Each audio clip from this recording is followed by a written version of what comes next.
Hey, Patrick. Hey, Michael J. So you are coming to us straight from Pro Tour Ixalan this week. True.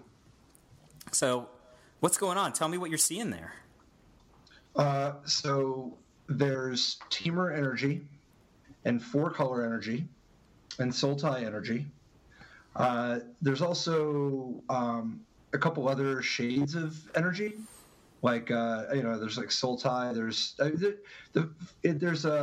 good 47% of the field is playing a tune with Ether.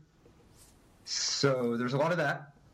But there's a couple of breakout, strategies, pieces of tech more so than just a specific, like crazy new archetype or whatever. But it seems like one of the big breakout cards of the weekend, and it's not the first time, but Vraska is everywhere. Vraska is just all over the place. It's not just that Vraska is in all the, so there's a lot of people playing Vraskas, multiple Vraskas main deck in their Temur decks.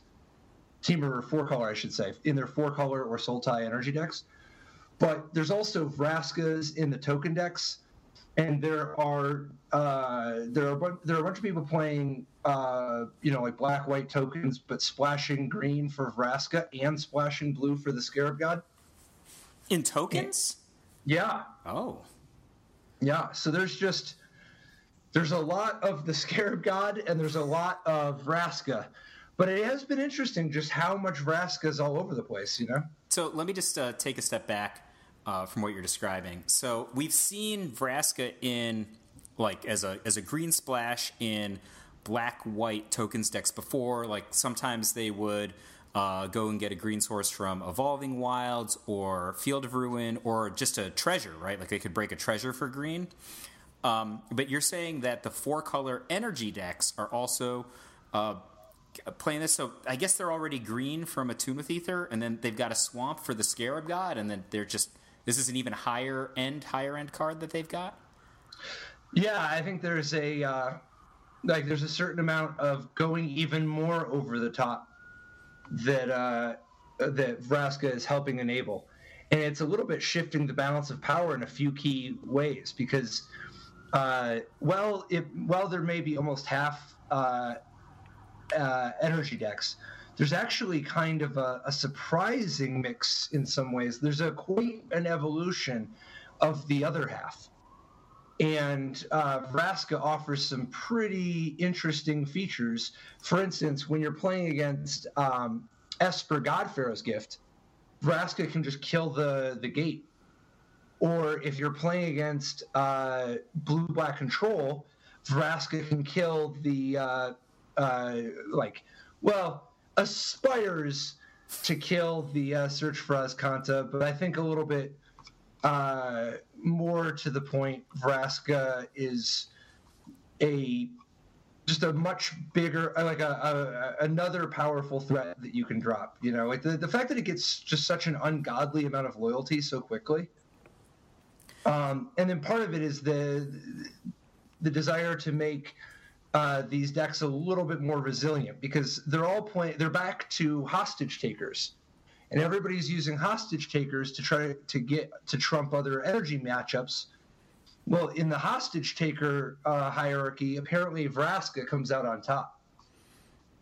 That's really hostage. Like, if you're holding hostage taker to get the Scarab God, and I've just got Vraska instead. Yeah, I'm just thinking about the interaction between Vraska and the Scarab God. Like, I can imagine, let's say you went first, the opponent plays a Scarab God, the Scarab God on 5, and then you follow up with a Vraska on 6. That's, only okay, right? It's good. You can take the Scarab God off the table, and then, I guess, make them recast. I guess, is that great? I don't know. You make them recast it? Well, I think part of it is that if we're both planning for the Scarab God, and we're both loaded with hostage takers, if you just play the Scarab God, I'll hostage taker you and you're in trouble. But if I'm holding hostage taker thinking I'm going to trump the Scarab God, and then you drop Vraska, I'm a goner. Yeah. It's actually not so much about trumping the Scarab God as trumping the trump to the Scarab God. I mean, I'm trapping my head around this but they're all good cards, right? But they're all good cards. They're like it's an interesting leveling process, right? Because I guess there's you don't also want. There's also all the 2/2s have menace. Like there's a certain amount of just trying to race. Yeah, I don't know. I keep in mind, I'm not the one doing it. I don't think it's like some slam dunk obvious you should do this, but it's looked pretty good whenever I look around. And it seems like there's a lot of Vraskas, whether it's in a bunch of the different energy decks or in people splashing it in some number of different token decks or control decks. Like, I know how I approach a lot of these things, like, playing Standard, and I know how I would approach each of those 3 cards. I just don't have any experience yet playing against all 3 of those cards at the same time. So I think that's just where I'm at. But tell me about what you played. It sounds like a really interesting deck. Yeah, so it's actually a lot like that deck from a couple weeks ago that Adam Biokowski used to finish 10th at U.S. Nationals. But a lot of the stuff we talked about kind of took to heart, and I tried out when I went over to Josh Utter-Layton's place and jammed some games, and started showing promising results pretty early on. Now, I did make some kind of major number changes in some key ways. Because to me, like, when I was playing, I started, like, right out the gate, added a land and cut a couple expensive cards. I wanted to try at least one of each, but I quickly found that a lot of like, for instance, to me, I wasn't impressed by Huatli. And I didn't even bother trying the 2 creatures because it just seemed crazy turning on their removal, and they weren't even the one. Like, I Glory Bringers are so all over the place. I don't want to play the Angel. Oh, it's just asking to get Essence Scattered to me. I mean, like, that's like one of the most commonly played cards and like 2 of the most common archetypes, right? Mm-hmm. So I cut a Sunbird's Invocation for a 26th land, and I cut a Huatli for a treasure map, and I cut the Angel for another treasure map, and swapped the Vance's. And I played a bunch, but the Vance's blasting cannons are just not as good as another Gideon and another Chandra. Yeah, those cards didn't make that much sense to me in that curve. Like, it doesn't have. Or I don't know, maybe you never want to flip it. I wasn't really sure, but I think not only can you not flip it very much, you don't even want to some of the time. But even when you flip it, it's like not that powerful of an effect in this deck, right? Like, and part of the problem is that the place where it should be good, they have Field of Ruins, so you don't want to flip it or they'll destroy it. Yeah, so it's just like a super not good treasure map, right? Like, you would just get more value both as a land long term and as a card drawing engine just from having treasure map. I was super happy with the 2 treasure maps, though. Did you try Thaumatic Compass? So, the first draft I played, I proxied up 1 treasure map, 1 Thematic Compass, and 1 Sunset Pyramid, and then I just looked at all 3 of the proxies, and that 3 casting cost activation on the Compass just seemed horrible, and it was just so way, way, way worse than Thematic Compass. I mean, than treasure map or Sunset Pyramid. And then when I actually played my first game, the first time I drew the Sunset Pyramid, it was like, yeah, this is without question not even in the same zip code. Having to spend 2 is just so bad instead of 1, because so often that's what you need you need it at the right times. You need it at spots where you only have 1 left over. You don't have 2 discretionary mana laying around all the time. And then the treasure map flip and getting all those extra petals to cast Approach is just so good. So, to me, I mean, treasure map was fantastic. I very quickly switched to just playing 2 treasure maps. So you never landed on any Sunset Pyramids or Thematic Compass once you got to the tournament? Once I got to the tournament? I didn't even resolve the Sunset Pyramid before I said, this is definitely the last game that... I just had to see it in my hand, where I went, okay, I guess I play the Pyramid on 2, and then I'll do nothing. on turn 3 and do. It's an expensive scry. It didn't work out. Let's put it that way. I never actually really. It was hard to ever find a spot to activate. Yeah, so Sunset Pyramid, for those wondering, is a 2-mana artifact. It comes into play with 3 brick counters. You can pay 2 to either scry 1 or remove a brick counter and draw a card. And I think that it's not that Sunset Pyramid's a bad card. It's just that I liked Sunset Pyramid back with a Grixis deck with a bunch of cheap spells. The problem is that this deck's so high, it's got so many expensive cards that if you spend 2 to draw a card, you won't be able to play that card a lot of the time. Yeah, it's harder to want to pay for that instead of the treasure map where you're smoothing your draw out early while you still have plenty of other options. And then later you get this huge mana boost, plus you can get extra cards. Treasure Map was excellent for me. But then the other thing I did is I cut a Magma Spray for a Sweltering Suns, and I actually played a second Sweltering Suns over the whatever the god is, the Calderon Outpost god. Oh yeah.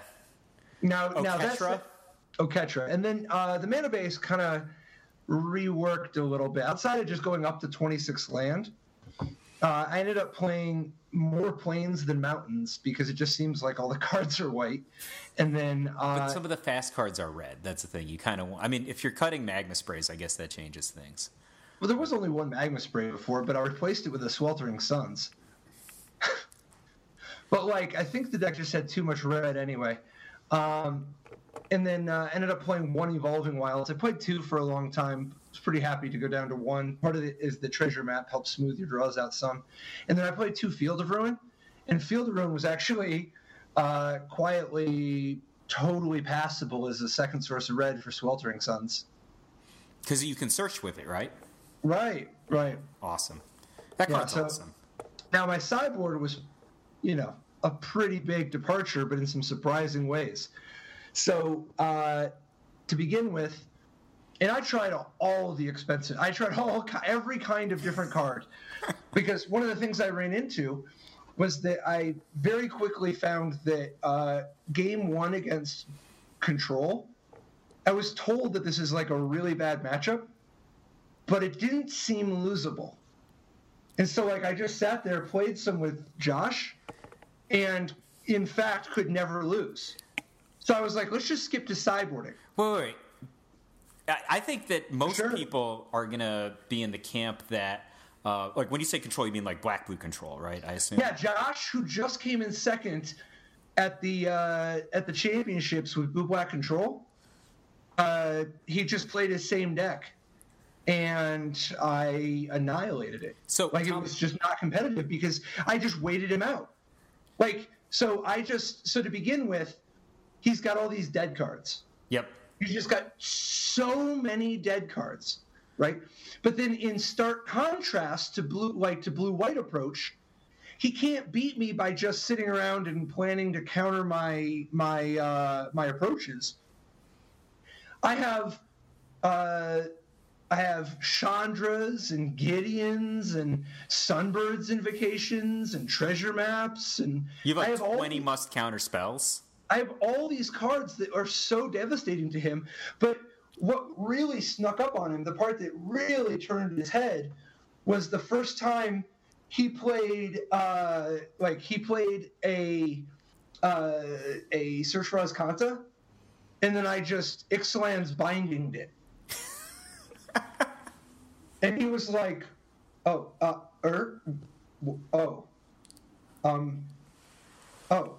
So then he's just sitting around drawing 1 card a turn instead of a million, and so many of his are dead.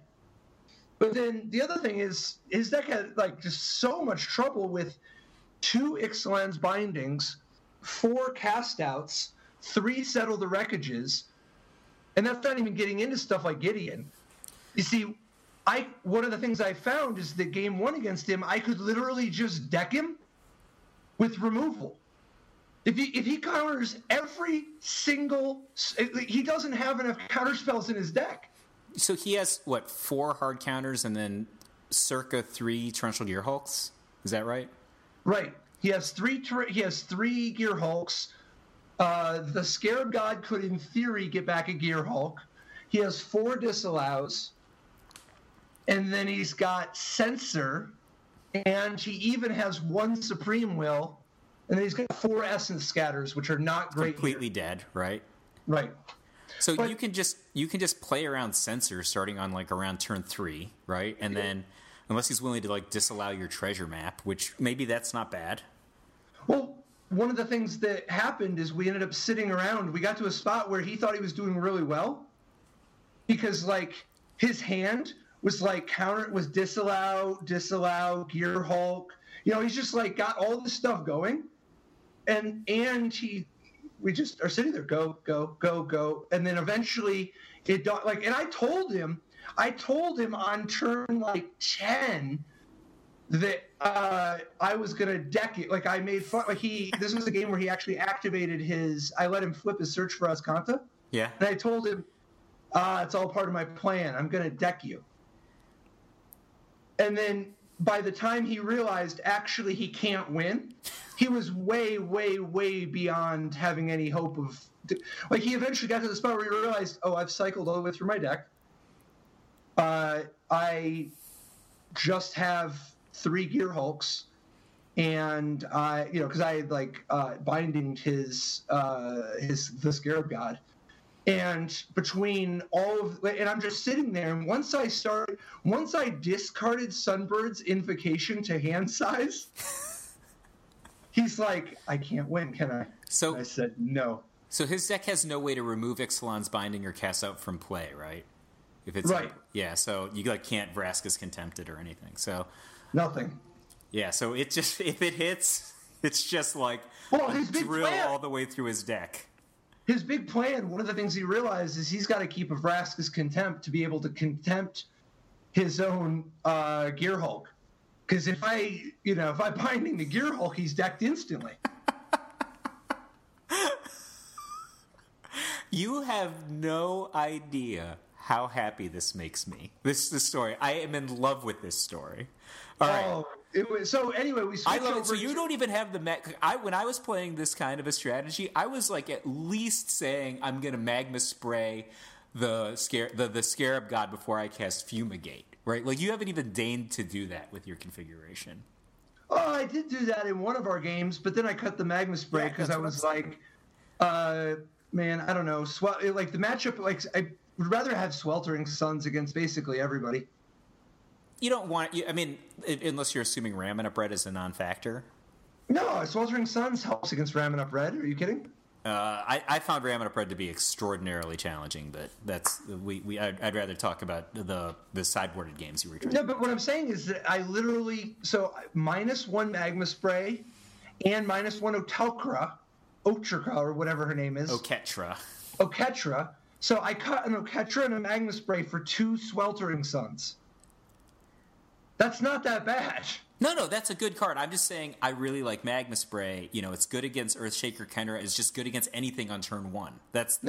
I'm just saying that, like, I think Lightning Strikes and Abrades are just better. Because, like, the tiny little edge you get against the red aggro deck is just not worth how much it doesn't kill Whirler Virtuoso. I got you. But I don't know. Either way, even though I cut like 6 Jam Day Tomes, oh my God. Seriously, God bless him. This deck is, Adam, I think he's onto something here. But yeah, I think I cut like 6 tomes, added 3 mana, and you still had more tomes than everybody else. Way more. Went way over the top of folks. Now the problem was that like my first testing, it looked really good against red aggro and blue-black control, and those were supposed to be the 2 bad matchups. So I was like, okay, well, this is promising. And everybody just says this is good against energy. But then when I played against Michael Jacob playing energy a lot. Like I played against a lot. Thankfully, he ended up just sticking around after work and during lunch, and I, was jamming some, and he just whooped me days and days and days. Because I was trying a lot of different plans. And eventually I concluded, I don't understand how everybody just says this matchup is good. This seems like the only bad matchup. Oh, no, I thought Sultai Energy was real tough. Sultai Energy was actually the one that was harder. Yeah. But I don't know. I played against it a couple times, but I don't know. Here's what I ended up settling on for the anti-energy plan. 4 Glory Bringers, which were absolutely fantastic. The MVP of my sideboard, no question. And then 2 Tocatli Honor Guard, a Michael Jacob piece of technology. What is that card? I don't even know that card. Tocatli Honor Guard is 1 and a white for a 1/3. Creatures entering the battlefield do not cause abilities to trigger. So, after MJ had whooped me for like 3 days straight, he said, "Have you tried Tocatli?" And I was like, "Okay, I'll try it." And when you put down the turn 2 Tocatli against an energy deck, to begin with, Servant of the Conduit, no energy. Rogue Refiner, no energy, no card draw. Right? Gonti, no card draw. No, so much of their stuff. Bristling Hydra, no energy. It's just, in many ways, it's a Solemnity that costs a mana less, and it actually blocks. Because one of the things you got to do, Whirler Virtuoso, that's another card that doesn't produce energy. But one of the things you need early on is a critical mass of ways to make sure you can block the first Cub, or you can block the random Whirler Virtuosos. And then they have all these enchantment kill cards anyway. So, even when you stick the Solemnity, sometimes it doesn't do anything. Plus, the Solemnity doesn't stop them from drawing a card from Rogue Refiner. So, I got to say, the 2 Tocatlis were absolutely excellent for me. Excellent, excellent, excellent. So these cards actually seem really strong, and they must be even extra strong because I assume your opponents are siding out Essence Scatter, right, after game 1? Yeah. Everybody boards out Essence Scatter, but even when somebody has to Vraska's Contempt your Tocatli, you didn't get the worst of it. I mean, their Vraska's Contempts were going to go after your Gideons or Chandras anyway. Yep. And then the Tocatli actually, just the disruption early on, because you don't need to hard lock them. They've got answers to everything, but what you want to do is slow them down, because once the game starts stretching out, man, does the red-white deck have a lot of ways to get big. Well, every single one of your plays, after turn 5, is a haymaker, right? Well, keep in mind, I'm boarding out my 3th approach of the Second Sons, and then depending on their build, and if I'm on the player draw, I usually board out 1 to 3 Sunbird's Invocations, usually just 1.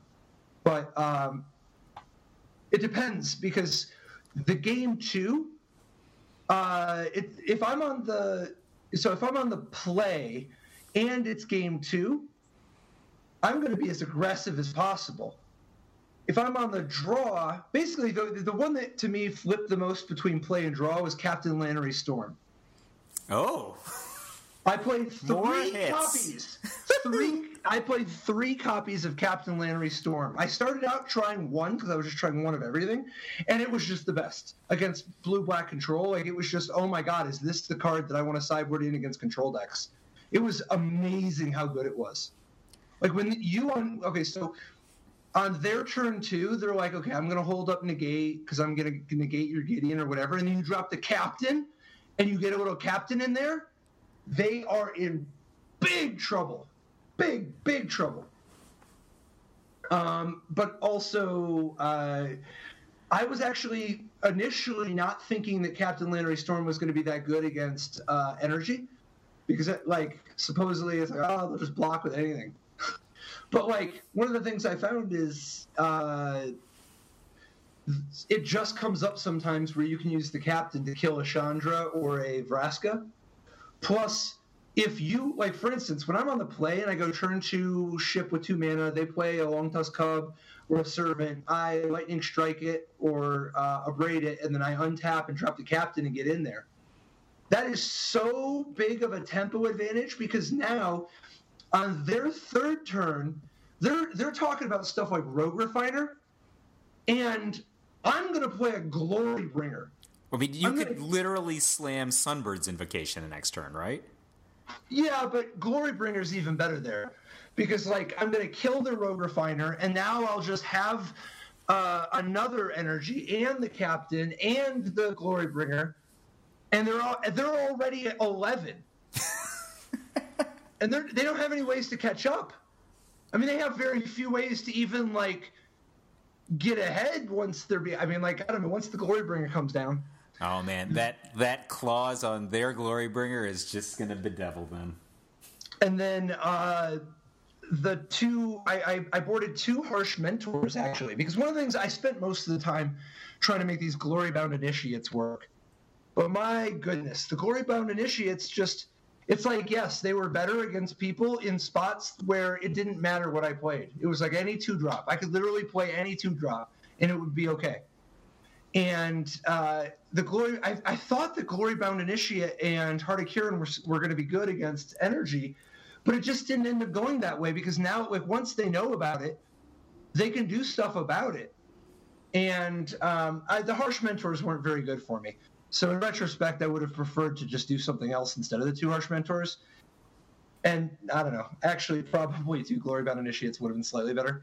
The Harsh Mentors were okay, but it was like, the problem was that the Harsh Mentor was just not good enough against Sultai Energy. The card I really like in that kind of a strategy is Digeru, which is, I think, he's a little underplayed. One of the reasons is because he's so good against tokens. Like, he's, like, remarkably good. Because, like, your plan's actually better than theirs if they don't completely go off. And he just keeps them from going off. Like, they can have, like, a bunch of tokens, and they can't even attack your planeswalkers. You're talking about the 5-drops. Right? It's Jared, the guy who searches for a planeswalker and it reduces damage. Yeah, I don't think it's comparable to the Harsh Mentor, but I think because I really needed some 2s, but I do think that Digeru would have probably been better than Felidar Sovereign or whatever it's called, the big 3 cats. Regal Caracal. Regal Caracal. Yeah, the Regal Caracal, now granted, obviously I played against 0 mono red, so real easy to just say that. But in retrospect, I would have liked to have Digeru versus the Sultai Energy decks. What in particular makes him attractive against Sultai Energy?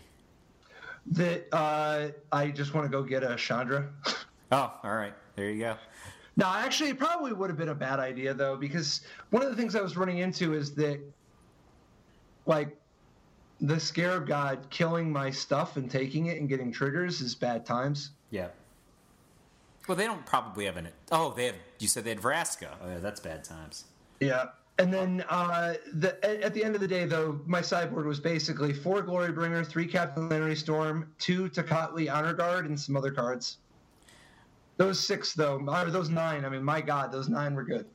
The other reason I like Digeru is I don't know how popular other approach decks are, but the fact that he just gets Gideon it's really, really great against other approach decks, right? Like, it's not like that anybody can't undo Gideon, but now they have to, and you're putting them on a clock. Yeah.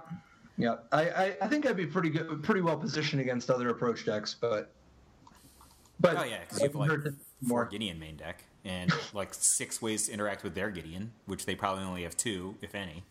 Dude, Treasure Map is just the best card, man. Yeah, I got it, man. I love Treasure Map, but I love all those extra cards. I cannot explain to you how much I love Thematic Compass. I think it's awesome. I think the Thematic Compass would be rancid in this deck. Now, it doesn't mean that it would. I think it'd be fine in other decks. Maybe it's just not. I don't think it's remotely close. The paying 3 to draw a card, and the card is always a land, is worse than paying 2 to draw a card. And that one's even worse than the map. And then when you flip, you end up with a Maze of Ith instead of Black Lotus or Ancestral Recall, your choice. I agree that the map is better. I start with 4 maps, but then I still play Thematic Compass. But the reason I like Thematic Compass... What kind of a deck are you talking about, man? I don't have any Sunbird Invocations in my deck, man. Well, I think Sunbird's Invocation's pretty good. We don't need to talk about me. Your stories were fantastic. I love your story about defeating Black-Blue Control. That made me real happy. I think that your Tecatli Honor Guard story is fantastic. I'm just gonna like think about how many Tecatli Honor Guards I want to play, and I love that you've got the captain. The captain I love it. The captain was excellent. Captains. I think it is a legend, and it's the kind of card that gets brick walled sometimes. So then you're just like, man, I sure don't need more captain. I mean, I could just like you have one of these games where like you draw like a turn 20 captain, and you're like, oh man, and then you're like, look at your treasure map, and you're like, ooh, wait a minute, we might have something here. Yeah, actually, I did my last round. Ended up losing the final turn of turns. The Scarab God on my captain, and it was my second captain, and he already had 3 treasures from an earlier my captain, and ended up getting me by 1 turn, 1 damage, 1 everything from all of the treasure cash-ins. Plus, I mean, when the Scarab God makes the captain, it's a 4/4 to start with anyway. Oh, jeez, I'm crow. Okay, so here's a few things that came up today. A few different little interactions. So, let's see. First, I'm playing this Long Tusk Cub, and I Chandra it. And he's like, okay, I'll cash in all my energy, make it a 5/5. And I'm like, all right. And then I go Sweltering Suns, and he snaps off the Blossoming Defense. But I point out, it's a 7. Yeah, it has hexproof, and it's a 7/7 with 4 damage on it. Yeah. Sweltering Suns resolves, I guess. So that was one. But 3 + 4 still equals 7, right? Oh yeah, and it died. But okay, just checking. The key was that I actually had a bunch of different, there's all these different pieces of the puzzle, and I was like, man, this is the one that plays. Like if I can just, like for instance, I don't want to cast out the thing. If I cast it out, he'll just Blossoming Defense. But he's got enough energy that he'll let the Chandra trigger resolve, so that like I can finish it with the untargetable one. Let's see. So other stuff that I had played against. Well, just basically played against energy every round, but lots of different types of energy. So, what do you think about red-white going forward? Is that something you'd go again?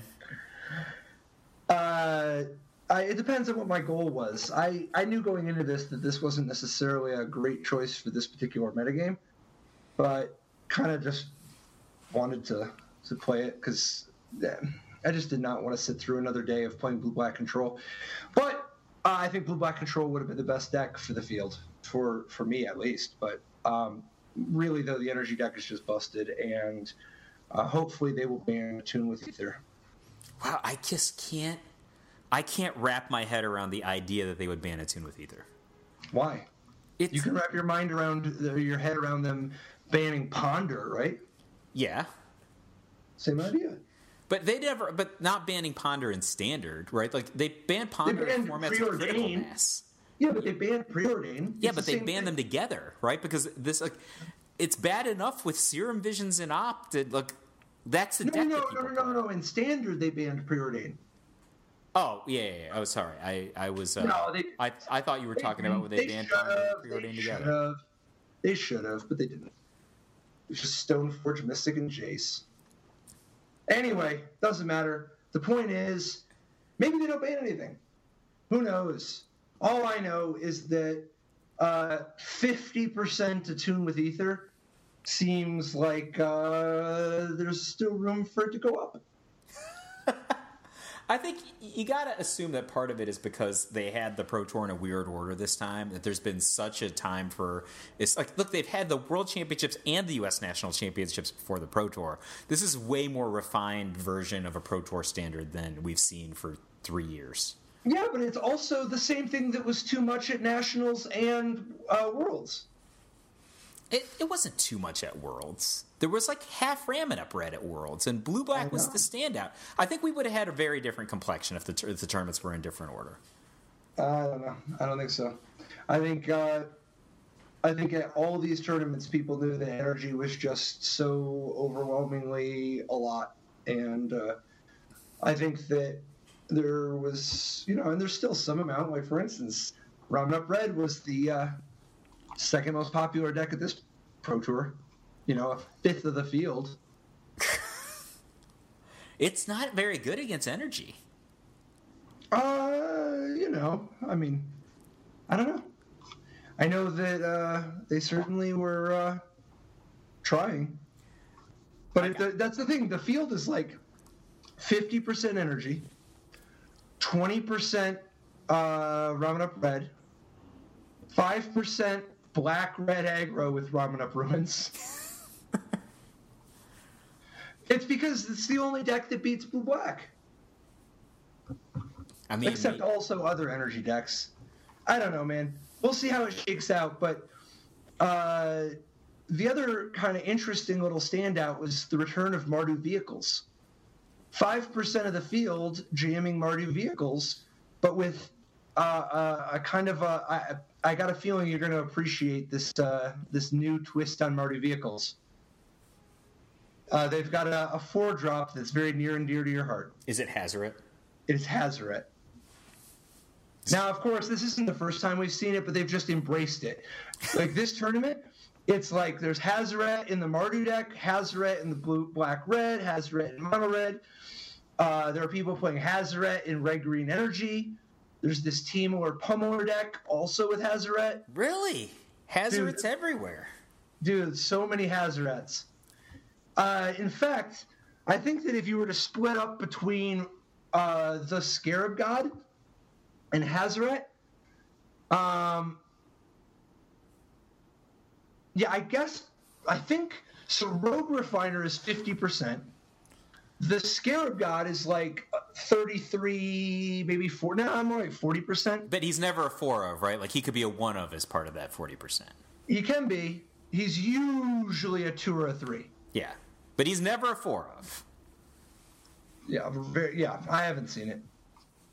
But anyway, point is, they're obviously kind of a lot of energy, but overall, a lot of good decks. I mean, I should say good games. A lot of good games, not very many good decks. There's mostly just...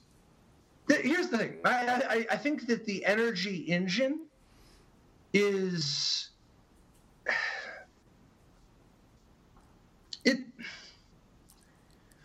It's kind of a why would you not play the energy engine? Because it's just extra, right? Like everybody gets cards and you get cards that are extra. Right, like Rogue Refiner. It's like, okay, so getting 2 energy costs, I guess, -1 stat point. That's how big of it. 3/2 for 3 draw card is pretty good, right? It's like a good card. Virtuoso is another one. Whirler Virtuoso is a dummy. Like, if you just compare him to other cards that are great, right? Like Thopter Engineer and PNLR, those cards are just worse than Whirler Virtuoso most of the time. Yep. And they're both good cards, right? Like, Whirler, he's a dummy. Super dumb. They made you pay a second color for him, though. Yeah. So... it sounds exciting to me. I think I'm going to play with some of these red-white ideas that you've got. I think that sounds like a great strategy. Here's another way for it to be broken down. Energy, 49% of the field. And this is energy like Attune with Ether. This isn't counting like Harness Lightning in your Torrential Gearhulk deck or something. Okay. So energy decks, 49%. Aggro, mostly red aggro, 33%. Wow. This brings us to the third most popular archetype, God Pharaoh's Gift decks, 4.8. Wait. Why isn't Blue-Black Control super popular? Blue-Black Control, 4.6. Oh, this makes no sense to me. Blue-Black Control is good against red, and it's good against energy. Tokens, 4.2. Approach to the Second Sun, 3.5. Other, 1.3, and Pummeler, 0.9. And I think it's shady to put Pummeler in a different category from energy decks. Well, I think it's shady to put Pummeler in a different category from other. Right? Other. Pummeler. Right? What the heck is that? Pummeler gets its own line item. But Patrick's red-white Sunbird Invocation deck is in the other pile. No, they had Approach of the Second Sons. I got lumped in with the blue-white Approach deck. That's ridiculous. You're closer to like a red-white board control deck than you are to the blue-white combo deck. Yeah, but that's not an established archetype. But it's not even a control deck. It actually plays out a lot like the blue-white deck in some of the matchups, in that you can never lose. You just get to win all game ones when you're not mana screwed. You just get to hang out because there are a lot of people that they just can't kill you in time, and you can just cast an approach, and then you just hang out and cast another approach. So I assume that most approach decks have this feature in common. Well, it is pretty dope that the Chandra can just go turn 4 Chandra, turn 5 approach. Let's go. I've never done that. The fanciest thing I ever did was I did the Exactsies math to like flip my treasure map and then cast an approach with like the Lotus, like blowing all the Lotuses, and then I got canceled. I felt like a dummy. Not canceled, censored. Canceled would have been worse, maybe, but getting censored is pretty bad. Not be so hasty. Come on, man. You're playing against a blue deck. It was exciting. I was just like, look at this exciting play. I still won. I mean, it was an overwhelmingly good matchup, right? I just flipped a treasure map. So. Oh, also, not going to tell you where, but at least a couple. There are at least a couple high-profile folks that have the super secret Nico Bolas God Pharaoh sideboard plan. So look for that. Yeah. Yep. What I wish you did. Energy. Because you have Field of Ruin and treasure maps. I wish you had the crocodile on your sideboard. What's his name? The GG476 can't be countered hexproof guy. I can never lose against counterspells anyway. I know, but it's like no one ever sees that guy coming. Why would I play? You want me to splash a double green card? That's a creature. You know what? You don't want to hear another creature that can't be countered? Glorybringer. Because they have no counter for it in their deck. Negate. Are you kidding? All right. Respect. Yeah, a lot of people boarding in the essence scatters against my creatureless red. I love that your sideboard is just creatures. That's awesome. Do you have like any tuning cards in your sideboard, like extra fumigate or anything? But they were all bad. I should have just played more creatures. I had one Chandra's Defeat, and it was probably right to play, and I just didn't get enough of the matchups for it. But I don't know. In retrospect, I wouldn't have played the Chandra's Defeat. Yeah, but what is that even good against? Chandra, Glorybringer, Whirler Virtuoso. It's not great against Whirler Virtuoso, but it can be used. But it's mostly that it's another fast card against red aggro, but it also happens to give you a card that can kill Chandra and Glorybringer. Okay. But too many people are playing. They're not playing Chandras and Glorybringers. They're playing, Hostage Takers and the Scarab God and Vraska. God, I did draw a Chandra's Defeat against a Vraska. The Vraska was coming out of a, 4-color energy deck. Yeah. And it was like, man, I don't know about the Chandra's Defeat. But no, in retrospect, I shouldn't have boarded any of those stuff either. I also had one Solemnity because I guess apparently I'm a coward, but I should not have played the Solemnity. I should have just played a third Tocatli. Tocatli really is just, just Solemnity for 2. Oh, plus I was going to, oh my God, if I ever faced one of those round up red decks and I just dropped Tocatli on turn 2 and they can't trigger their Penra anymore. Plus it's a 1/3, so, basically moat. I mean, they have some creatures with the second toughness. They can't even proc their rigging runners either. But they can use on Crop Crasher to get damage in, stuff like that. Sometimes, if they have it. I don't think they're going to side out a Braid against you. You have Treasure Map. Well, 1, yes, they will. And 2, they don't always show the Treasure Map. And 3, who cares? That's one less a Braid for my Treasure Map. Besides, I got to play something. If they spend their 2 mana... Oh, no. I'm not arguing with you. I'm just saying it's not moat. Oh, yeah. It's not moat. But it costs 2, and one of the things I learned again about the red matchups is that you got to board out your cards. Some of these cards that cost 6 or 7.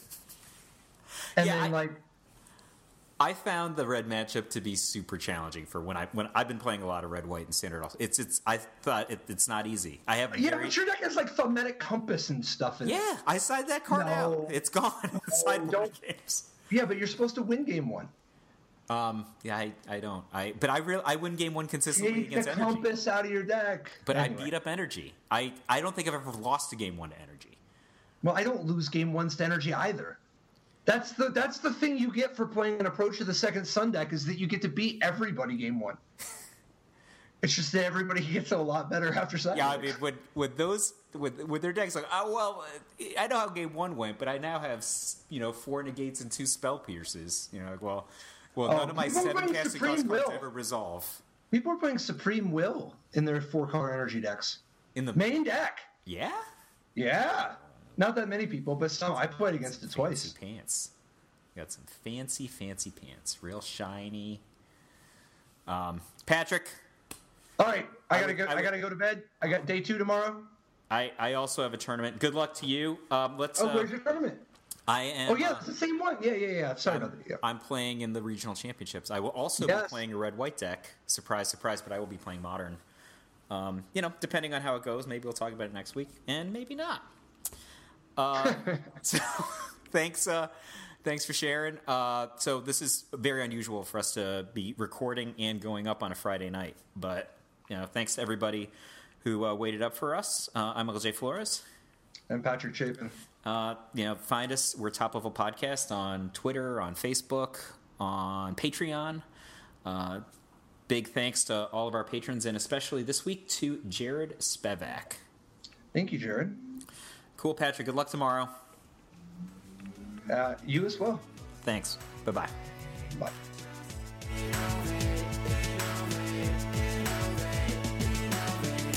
Life didn't work so great. Tried to play dredge, it's a jailer hate. Ghostly prison waiting for my untapped phase. Your core trapped in amber stasis state. Lost a lot of friends, got left